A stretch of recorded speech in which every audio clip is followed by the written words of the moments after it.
We used to think the risk was just on paraffin-based emollients. If we had known sooner, she might still have been here today.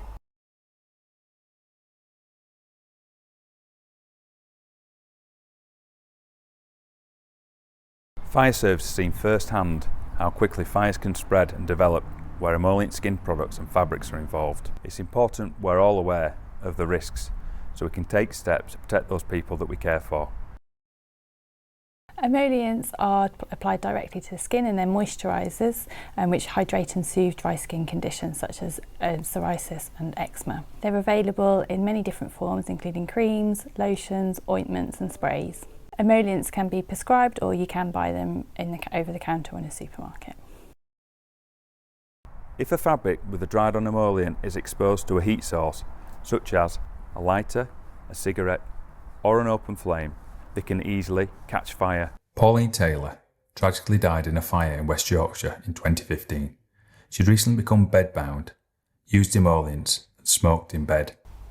We're doing this to try and prevent it from happening again, so another family can't feel what we're feeling today.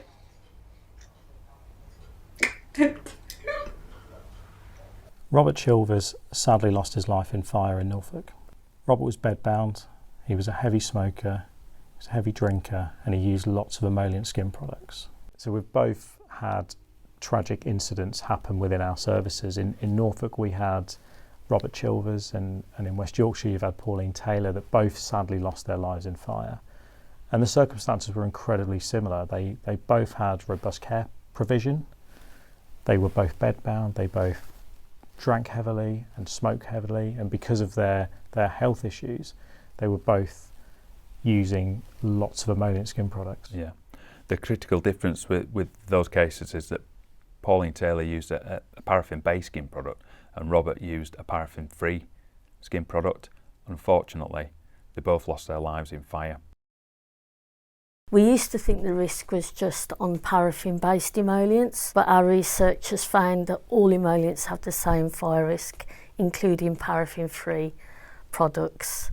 So they all have the same fire risk when dried onto fabrics. So our researchers found that even after washing, there are emollient residues left on fabrics. So they have still the potential of a fire risk and to be flammable. Yeah, you'll see on the video that we have a normal piece of cotton fabric, the sort of fabric that you can buy from any supermarket.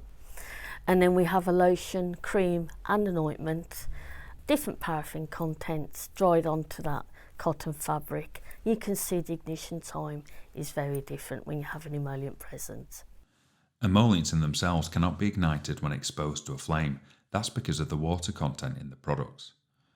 When emollients dry into fabrics, they leave a residue that increases the fabric flammability. It's interesting that there's various different products that do have warnings on. You can see one of the product warnings here, but there's loads of products that do, and I think Robert's case is one that highlighted that issue. Definitely, yeah. So the cream that Robert transitioned onto had no warnings on there. Yeah, it was a paraffin-free formula, I believe, but it still increased the flammability of the clothing, bedding or bandages.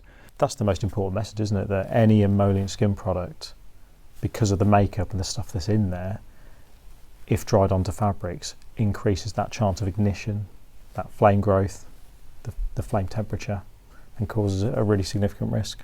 Absolutely. So it's important that patients and their carers, which could include family members, are aware of the risks of build-up of emollient residue on their clothing and on fabrics and bedding. Remember, if there's any chance that emollient can be dried onto fabrics, bedding and bandages, please don't go near heat sources, cookers, open fires, naked flames such as lighters, cigarettes or matches. We want anybody in the community to be aware of the fire risks of emollient, especially if you prescribe, dispense or apply these products. Please make your teams aware of the potential fire risks of emollient skin products. If you're providing care to somebody that uses emollient skin products, it's vital that you undertake a person-centred risk assessment, considering all the fire risks and appropriate mitigation. If you know somebody like Robert, if you provide care and support for them, additional things you can consider to make their environment safer is to consider smoking cessation, But if that's not possible, think about having supervised smoking. Consider linked and monitored smoke alarms that are fitted through a telecare system that will enable an immediate emergency response in the event of fire. And also, if the environment allows it, consider having fire suppression systems like misting units. I think if we had known sooner, we could have tried and prevented it. And I honestly feel that I've let Mum down, because if we were aware, she might still have been here today. We encourage everybody to use our online home fire safety checker.